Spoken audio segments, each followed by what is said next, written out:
नमस्कार। आज 3 अक्टूबर है, यानी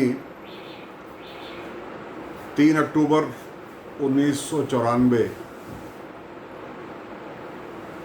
की 26वीं सालगिरह। मेरे दिल में एक बोझ था। लिखा तो मैंने बहुत बार, लेकिन इस तरह रूबरू आप लोगों के साथ अपने दिल की भावनाएं शेयर करने का मौका मुझे आज ही मिल रहा है, क्योंकि मुझे इस YouTube प्लेटफॉर्म की बहुत जानकारी नहीं थी। हाँ, फेसबुक पर तो मैं लिखता रहता हूँ, वो मैंने लिखा, काफ़ी लिखा और आप लोगों ने उसको बहुत बड़ी तादाद में पढ़ा, मगर आज मैं उसको आपके साथ शेयर करना चाहता हूँ। मैं बार बार आपसे इसलिए कहता हूँ कि मेरे साथ जुड़िए। आज मैं आपको वो कहानियाँ बताऊँगा जो आपको मालूम नहीं होंगी, और मैं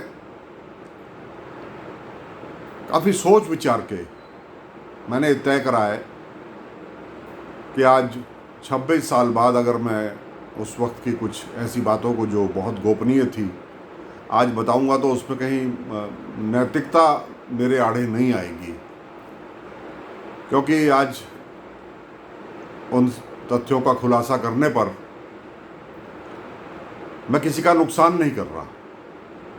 आज मैं आपको बताऊंगा, इसलिए आपसे मेरी फिर से गुजारिश है कि आप मुझे सब्सक्राइब करें, क्योंकि सब्सक्राइब करने से ही आपकी और मेरे बीच में जो संवाद है वो पूरा हो पाएगा, और आप उसको जितना देखेंगे उतना उस अत्याचार के खिलाफ हम सबकी एकता बढ़ेगी।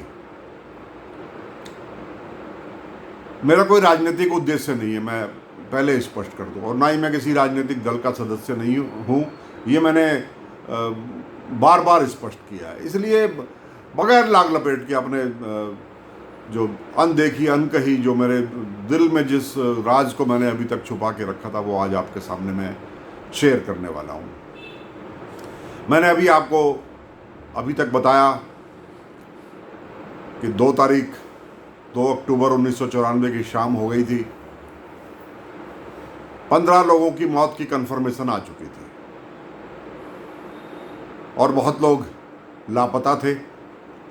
महिलाओं के साथ दुराचार, बलात्कार, दुर्व्यवहार, इस सब की खबरों की प्रशासन तो पुष्टि नहीं कर रहा था, लेकिन ये स्पष्ट था कि ये घृणित काम भी हुआ है, जो बाद में सिद्ध भी हुआ। माननीय हाई कोर्ट ने उस पर अपनी व्यवस्था भी दी, लोगों को, पीड़ितों को उसमें मुआवजा भी मिला, उस वक्त के हिसाब से 10-10 लाख। शाम होते होते एक तनाव माहौल में था। समाजवादी पार्टी के लोगों पर पूरे उत्तराखंड में एक हत्यारे का लेबल लग चुका था। मैं जानता था कि इस वक्त जनता के बीच में जाना कितना जोखिम भरा है, अपने घर पे बिना किसी हथियार के, बिना किसी सुरक्षा के रहना कितना खतरनाक है, लेकिन मुझे भरोसा था कि अधिकांश लोग ये जानते हैं कि मैंने हमेशा जनता का ही साथ दिया है। रात भर अफवाहें, तरह तरह की पुष्ट अपुष्ट खबरें चलती रही। 3 तारीख की सुबह हुई तो शायद सबसे पहले जोगीवाला में एक नौजवान की हत्या हो गई, तो पुलिस की गोली से हुई। बहुत दुखद था। लोगों के जगह जगह आक्रोश भरे जुलूस निकलने शुरू हो गए। उधर अस्पतालों में रखे, मोर्चरी में रखे शवों का पोस्टमार्टम शुरू हो गया।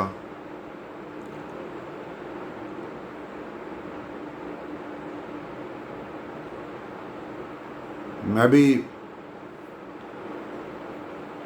प्रशासन से लगातार पूछ रहा था, अपनी पार्टी के अन्य साथियों से भी मैंने बातचीत करी, मेरी एक दो साथियों से बात हुई, आज किसी का नाम लेना प्रासंगिक नहीं है। वो कहने लगे अब आंदोलनों में तो ये सब होता ही है। मैंने कहा चलिए ये आपकी सोच है। उसके बाद जो स्वतः स्फूर्त, कोई योजना नहीं, कोई उनका नेतृत्व नहीं कर रहा था, और हजारों हजार की भीड़ सड़कों पर उतरी, पुलिस चौकियों, पुलिस थानों तक पहुंची। मेरा घर आर्यनगर में था उन दिनों। मेरे घर से मुश्किल से 400 मीटर पर नाला पानी पुलिस चौकी थी। वो एक महिला की लावारिस जमीन पर हमने ही बनवाई थी। उस महिला की हत्या कुछ असामाजिक तत्वों ने कर दी थी, जो उस पर कब्जा करके बैठ गए थे। तो हमने उसको वहाँ से उसकी भैंसों समेत बेदखल किया था और वहाँ पर पुलिस चौकी बनवाई थी। लोगों का आक्रोश इतना था कि लोगों ने उस पुलिस चौकी के खंभों पर रस्सियाँ बांधी और एक साथ खींचकर उन खंभों को गिरा दिया और उस चौकी की छत जमीन पर आ गिरी। जहाँ जहाँ लोगों से हो सका, लोग एक एक करके चौकी थानों में आग लगा रहे थे, उसके रिकॉर्ड में, उसके फर्नीचर में। हमारी जो उत्तराखंड की पुलिस थी वो भी अंदर से दुखी थी। कुछ एक लोग तो हमेशा होते ही हैं, हर फोर्स में अच्छे बुरे लोग। जिस तरह समाज में अच्छे बुरे लोग हैं, ऐसे ही पुलिस फोर्स में भी होते हैं। उन्होंने कोशिश करी लाठी चार्ज करने की, लेकिन जनता के आक्रोश के आगे कोई टिका नहीं और अधिकांश पुलिस बल हथियार लेकर, अपने हथियारों को समेटकर, सुरक्षा की दृष्टि से, उन्हें मालूम था हथियार लुट जाएंगे, चौकियां छोड़कर जंगलों में चले गए। ऐसा एक नहीं, दर्जनों पुलिस चौकी, पुलिस थानों के साथ हुआ। जगह जगह लोग इकट्ठा होकर समाजवादी पार्टी के लोगों के घरों पर पथराव करने लगे, नारेबाजी करने लगे, ललकारने लगे, धिक्कारने लगे। तभी एक सूचना आई कि करणपुर में एक और आंदोलनकारी की हत्या हो गई है, वो गोली का शिकार हो गया। मैं नाम किसी का नहीं लूंगा, आप सब जानते हैं, मगर बड़ी दुर्भाग्यपूर्ण घटना थी। वो नेता जिन्हें लोग समाजवादी पार्टी का कर्ता धर्ता मानती थी, जिनको समाजवादी पार्टी का नीति निर्धारक मानती थी, मैं उस वक्त तक भी कोई नेता नहीं था, मैं एक कार्यकर्ता था। मैं ऐसा भाग्यशाली कार्यकर्ता था समाजवादी पार्टी का जिसकी नेताओं तक पहुंच थी, जिसकी अधिकारियों तक पहुंच थी, और मैं अपवाद था।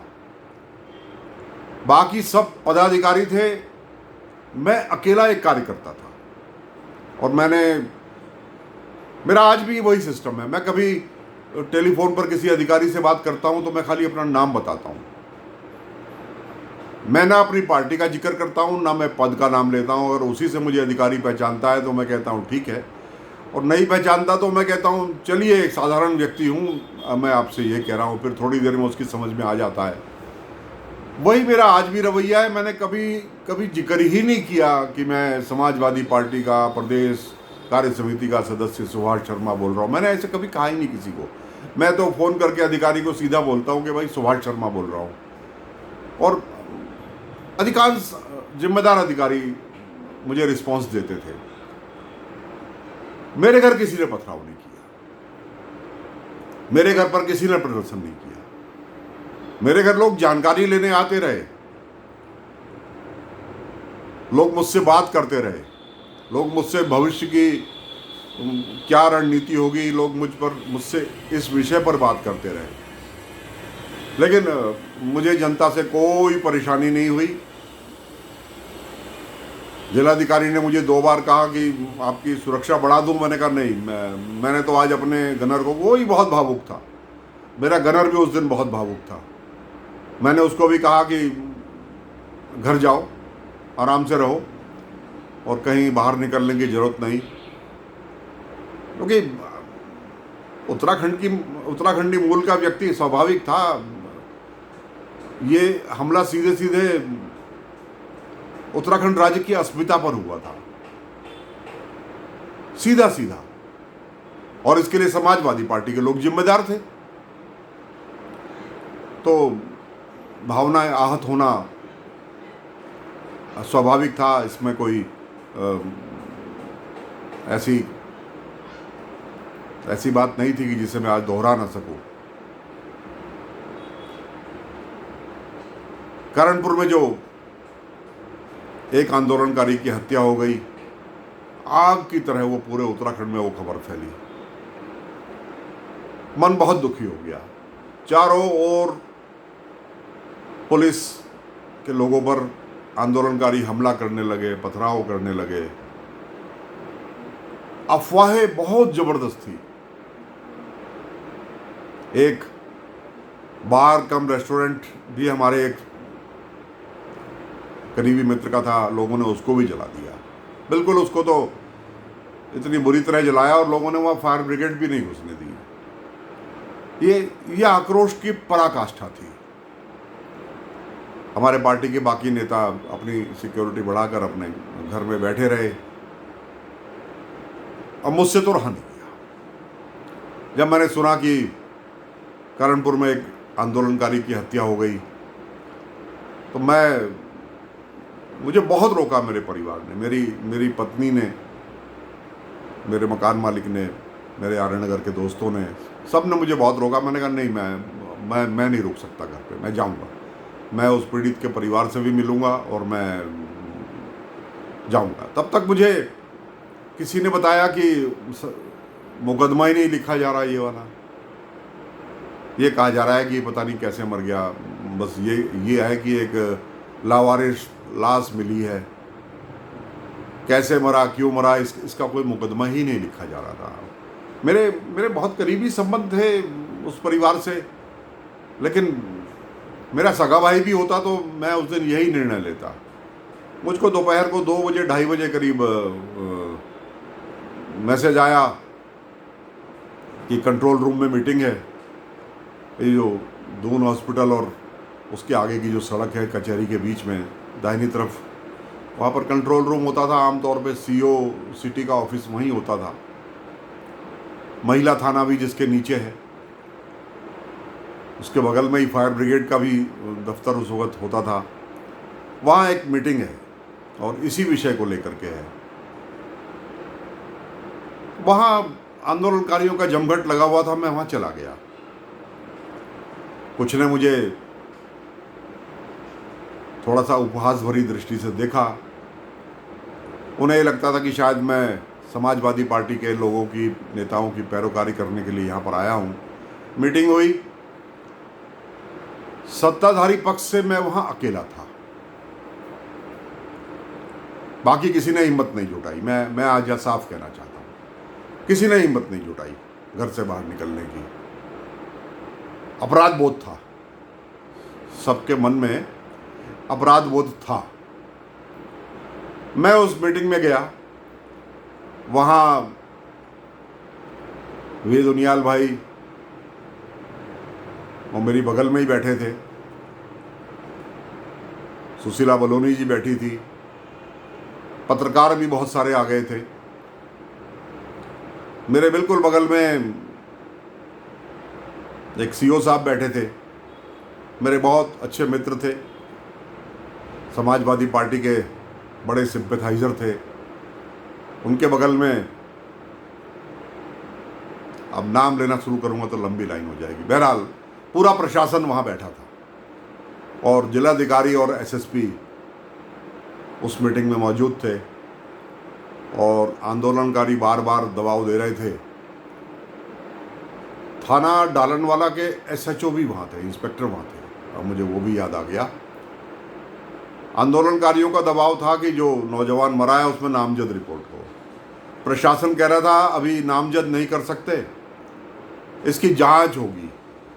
हाँ, मरा है लेकिन अज्ञात में करेंगे। इस बात को लेकर खींचतान चल रही थी। तभी मुझसे मेरा तो आपा खो गया। शायद उस परिवार से फिर मेरी लंबे समय तक बातचीत भी नहीं हुई, स्वाभाविक है। लेकिन मैंने स्टैंड लिया। मैंने प्रशासन से सबके सामने 2 सवाल पूछे। मैंने कहा मृतक कहाँ मरा? उन्होंने बताया उनके घर से, घर के थोड़ा दूर। मैंने कहा थोड़ा नहीं, कितनी दूर? कह लगे हाँ, नज़दीकी मरा। तब तक कुछ लोग फोटो ले आए कि उस घर की बालकनी में कुछ लोग खड़े हुए हैं और इधर से सड़क की तरफ इशारा हो रहा है, ठीक उसी तरफ इशारा हो रहा है जहाँ पर वो आंदोलनकारी मरा था। मैं आंदोलनकारी का नाम भी नहीं लूँगा, बार बार मैं किसी के परिवार को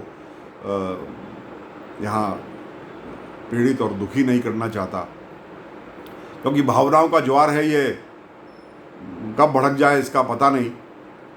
मैं आपको एक घटना ही बता रहा हूँ सिर्फ। किसी के प्रति मेरी दुर्भावना नहीं है। मेरे सबसे बहुत मित्रवत और पारिवारिक संबंध है। मेरी किसी के प्रति मेरी दुर्भावना ये बताते हुए नहीं है। लेकिन जब ठान लिया कि सच बोलना है तो सच बोलूँगा। तो मैंने स्पष्ट कहा, मैंने कहा नहीं, अगर नामजद रिपोर्ट नहीं हुई तो फिर मैं भी आंदोलन करूँगा। मुझे एक तरफ से मेरा कुर्ता खींच रहे थे अधिकारीगण कि मैं ऐसा ना बोलूं, क्योंकि समाजवादी पार्टी के नेता सभी प्रभावशाली थे और अधिकारी उनसे सहानुभूति भी रखते थे। मैंने कहा नहीं, जांच करो। मैं किसी को आरोपी, किसी को दोषी नहीं कह रहा, लेकिन अगर कुछ लोग गवाही दे रहे हैं और कह रहे हैं कि गोली चली है और इस घर से चली है, तो जिसका भी ये नाम लेते हैं वो रिपोर्ट लिखी जाएगी, वरना फिर मैं आंदोलन में शामिल होऊंगा। इसका प्रभाव पड़ा। प्रशासन ने कहा ठीक है, तुरंत ही एसएसपी समझ गया। उन्होंने कहा हाँ ठीक है, नामजद रिपोर्ट लिखाइए। मैंने कहा जांच करिए, मुझे कोई इसमें आपत्ति नहीं है। एसएचओ भी मुझे बार बार इशारा कर रहे थे, क्योंकि वो मेरे भी प्रिय थे डालनवाला के। तो मैंने कहा नहीं, मैं इसमें मैं कोई बात नहीं करना चाहता, आप रिपोर्ट लिखिए इसमें। और वो रिपोर्ट लिखने के आदेश हो गए। लिखी गई रिपोर्ट। वहाँ से वो न्यायालय से बरी हुए। वो और ऊपर के न्यायालय में अभी पेंडिंग है, लेकिन प्राथमिक तौर पर न्याय मिला, उसमें कोई सबूत नहीं मिल पाए। लेकिन जनभावना को तो नहीं ठुकराया जा सकता था ना। तो यहाँ से एक किस्म से मेरा समाजवादी पार्टी से आधिकारिक रूप से अलगाव होना शुरू हुआ, क्योंकि मैंने अपनी पार्टी के एक नेता से, जिसको मैं तब भी अपना भाई मानता था, आज भी मैं उसको अपना भाई मानता हूँ, और योग्य व्यक्ति है। मैं ऐसा नहीं कह रहा कि उस नेता में कोई योग्यता नहीं थी, योग्य है। लेकिन अब जो हुई, तो इतिहास का एक क्षण था।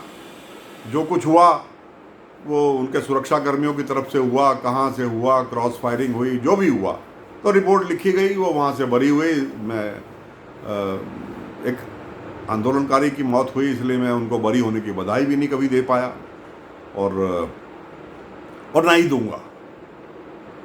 बहरहाल उन आंदोलनकारी को बाद में फिर मुआवजा वगैरह की सब प्रक्रिया जो होती है वो सब की गई। उसके बाद की जो घटना है वो अनकही है। ये घटना लोगों को नहीं मालूम। यहाँ से मेरी बात बहुत ध्यान से सुनिए, और इसी के लिए मैंने आज का ये वीडियो बनाया है। यहाँ तक का तो सबको मालूम है। इसके बाद एक घटना ऐसी हुई, बहुत कम लोग जानते हैं कि उस वक्त मुलायम सिंह जी के परिवार के बहुत से बच्चे देहरादून में पढ़ते थे। स्थानीय स्कॉलर्स होम जो राजपुर रोड पर जाखन से और आगे दाहिने हाथ पर है, उसमें पढ़ते थे। मुलायम सिंह जी की पहली पत्नी से तो अखिलेश थे, उनकी दूसरी पत्नी साधना जी, साधना गुप्ता जी, उनकी पहली पत्नी की मृत्यु हो गई। दूसरी पत्नी से प्रतीक थे। मुझे मुलायम सिंह जी ने साधना जी से भी मिलवाया था एक बार सर्किट हाउस में। तो वो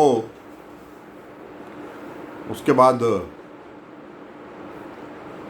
वो उनके भतीजे रणवीर, उनके बड़े भाई के बेटे रणवीर, उनका बेटा भी स्कॉलर्स होम में पढ़ता था, हॉस्टल में थे।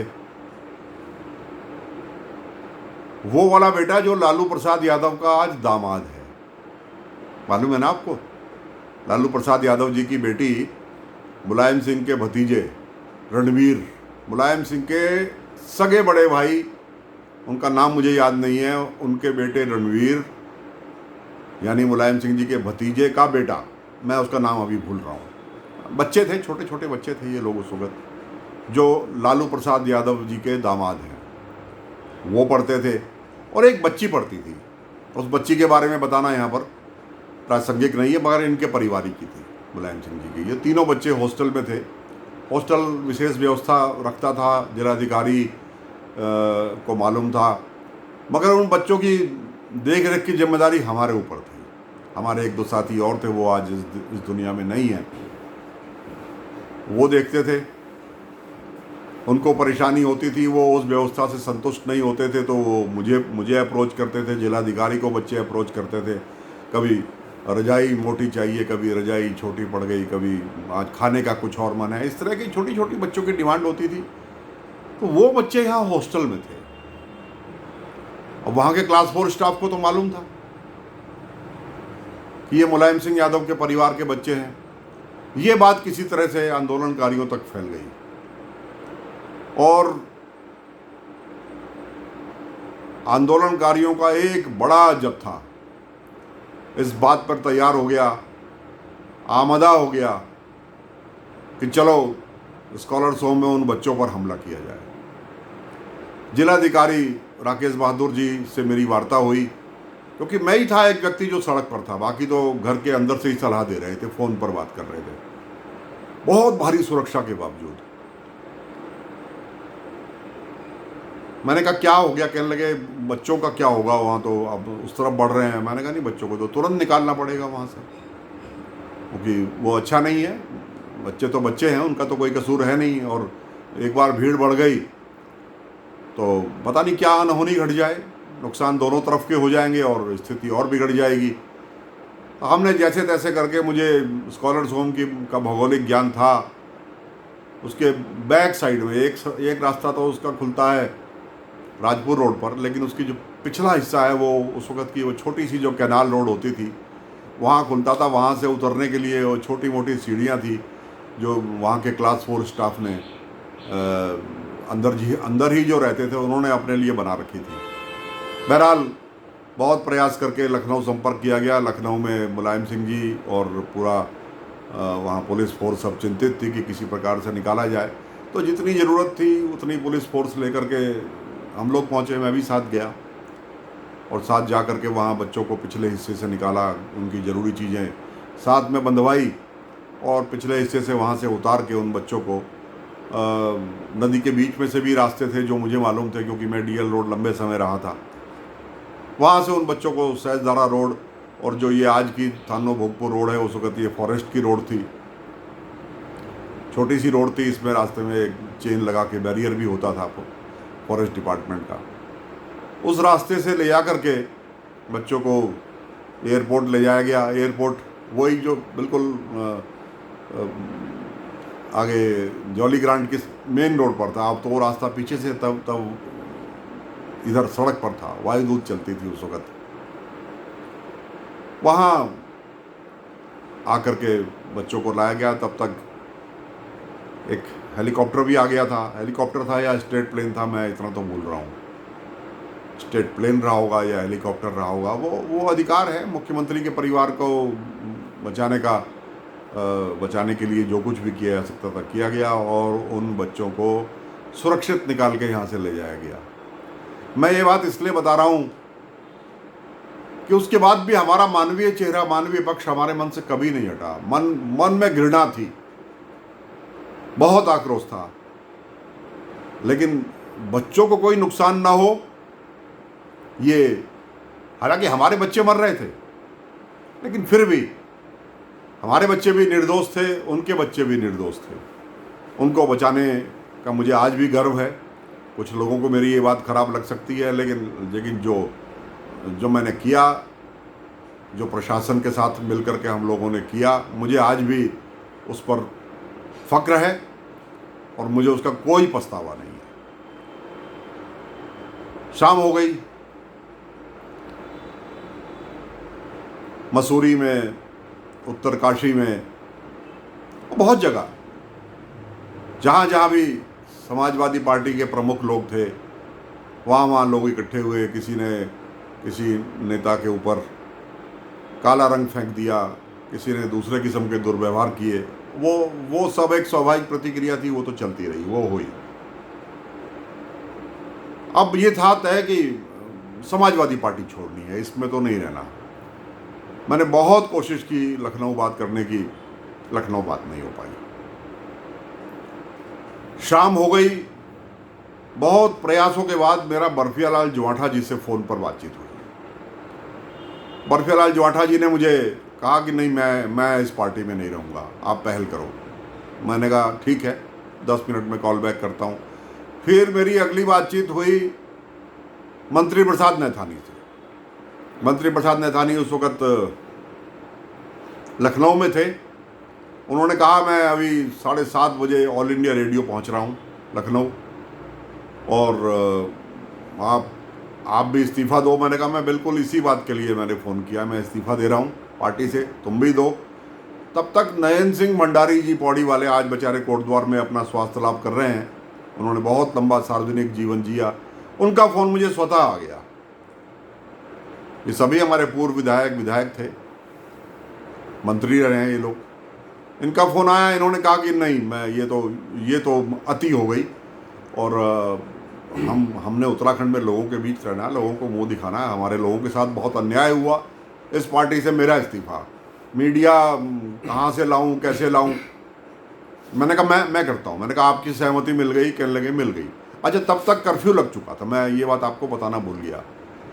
जब हमारी कंट्रोल रूम में मीटिंग समाप्त हुई और ये तय हुआ कि करणपुर में जो हत्या हुई है उसकी रिपोर्ट दर्ज होगी, उसके बाद ही हमको प्रशासन ने बता दिया था कि अब थोड़ी देर बाद कर्फ्यू लगने वाला है और कर्फ्यू बहुत सख्ती से लागू होगा, इसलिए आप लोग भी अब घर चले जाओ। आंदोलनकारियों को भी कहा गया आप लोग घर चले जाओ, तो क्योंकि स्थिति काबू करना बहुत ज़रूरी है। तो कर्फ्यू लग चुका था बाहर। जाहिर है मैं भी घर पर आकर के टेलीफोन से बातें कर रहा था सबसे। उस वक्त सबसे बड़ा समाचार पत्र अमर उजाला था। 70 से 80% हिस्सा पाठकों में, समाचार पत्रों में अमर उजाला का था, और अमर उजाला के यहाँ के प्रभारी सभी कुछ थे। वो सुभाष गुप्ता, वो एक प्रभावशाली व्यक्तित्व थे, एक खांटी पत्रकार थे।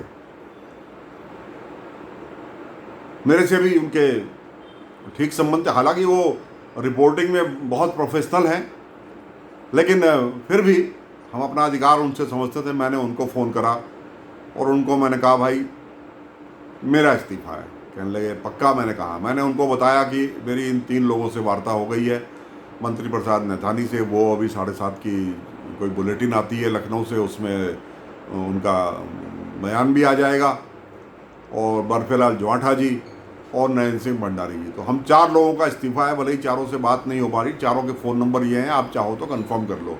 उन्होंने कहा नहीं, मुझे आप पर भरोसा है, अगर आपने कोई बात कही है तो वो सही। मेरा बहुत लंबा इंटरव्यू उन्होंने रात को ही लिया, और 4 तारीख के अमर उजाला में वो बहुत विस्तार से छपा। मेरा दुर्भाग्य ये है कि अगले दिन कर्फ्यू था, बहुत सख्त कर्फ्यू था, वो अखबार भी ज़्यादा लोगों तक नहीं पहुंच पाया, इसलिए मुझे आज ये बात दोहरानी पड़ रही है। राजनीतिक लोगों को तो मालूम था कि मैंने इस्तीफ़ा दे दिया है, लेकिन वो जो चौथाई पेज की खबर पिछले पेज पर, मैं आज भी उस अखबार को ढूंढता हूँ। मेरी कोशिश होगी कि किसी वक्त मैं वो, और मेरा ये निवेदन भी है कि अगर किसी के पास 3 और 4 अक्टूबर 1994 का समाचार पत्र हो तो कृपया करके पिछले पेज पे जो हमारे इस्तीफों की खबर थी वो हमें भेजें। मेरे घर भी उस दिन अखबार नहीं आया, मुझे सिर्फ बताया पढ़ के किसी ने कि साहब ये इतना, क्योंकि कर्फ्यू था, कर्फ्यू में कौन अपनी जान जोखिम में लेता। शुरू के 3-4 दिन तो इतनी सख्ती रही कर्फ्यू में कि लोग अखबार भी नहीं किसी के घर बटा, बहुत कम लोगों के घर बट पाया। एजेंसीज तक जो पहुंच गया वो भी जो टाइम था जिस वक्त थोड़ी सी ढील दी जाती थी उस वक्त वहाँ से लोग अखबार लाते थे। ये सब हुआ और उसके बाद हमारे रास्ते हमेशा के लिए जुदा हो गए। मुलायम सिंह जी, प्रदेश के अध्यक्ष राम शरण दास जी, उस वक्त के स्वास्थ्य मंत्री बलराम यादव जी, उस वक्त के शिक्षा मंत्री रमाशंकर कौशिक जी, इन सब ने मुझे बहुत बार फ़ोन किया। हाँ, मैं एक बात तो बताना भूल ही गया, जो उस वक्त सबसे ज़्यादा मुझे नैतिक बल दे रहे थे मेरे साथ लगातार रहने वाले, वो मेरे मित्र अजय शर्मा थे। अजय शर्मा प्रदेश कोऑपरेटिव फेडरेशन के जो एपेक्स बॉडी है, शीर्ष जो संगठन है, उसके वो सदस्य थे। यानी कोऑपरेटिव बैंक का प्रदेश अध्यक्ष चुनने में उनकी भूमिका थी और यहाँ डिस्ट्रिक्ट कोऑपरेटिव बैंक के भी वो सदस्य थे, वो डेलीगेट थे यहाँ से उस एपेक्स बॉडी में, जिला देहरादून के। वो मेरे साथी थे। उन्होंने कहा भाई साहब इस दल में रहने का प्रश्न ही नहीं। उन्होंने भी साथ में इस्तीफ़ा दिया। रमाशंकर कौशिक जी, आजम खान जी, वो उनको बहुत चाहते थे, उनके करीबी थे। हम सब लोगों ने पार्टी से फिर इस्तीफ़ा दे दिया। अजय शर्मा मेरे साथ थे, वो 5वें व्यक्ति थे और मेरे बाकी कार्यकर्ता जो थे, बाकी मेरे साथी थे। मैंने किसी पे दबाव नहीं डाला। मैंने कहा आपकी इच्छा है मगर मैं तो नहीं रहूँगा। तो अधिकांश लोगों के पास पद भी नहीं थे, छोटे कार्यकर्ता थे, समर्पित कार्यकर्ता थे, रात दिन काम करने वाले थे पार्टी के लिए। उन्होंने भी उसके साथ साथ दल को छोड़ दिया और हम फिर अपने दूसरे कामों में लग गए, पार्टी के विरोध में लग गए, आंदोलन में लग गए। ये सब काम उस दिन हुए। तो 3 तारीख का ये अनकहा रहस्य मैंने आज आपको बताया। ये बहुत कम लोगों को पता है। राकेश बहादुर जी अब सेवानिवृत्त हो चुके हैं।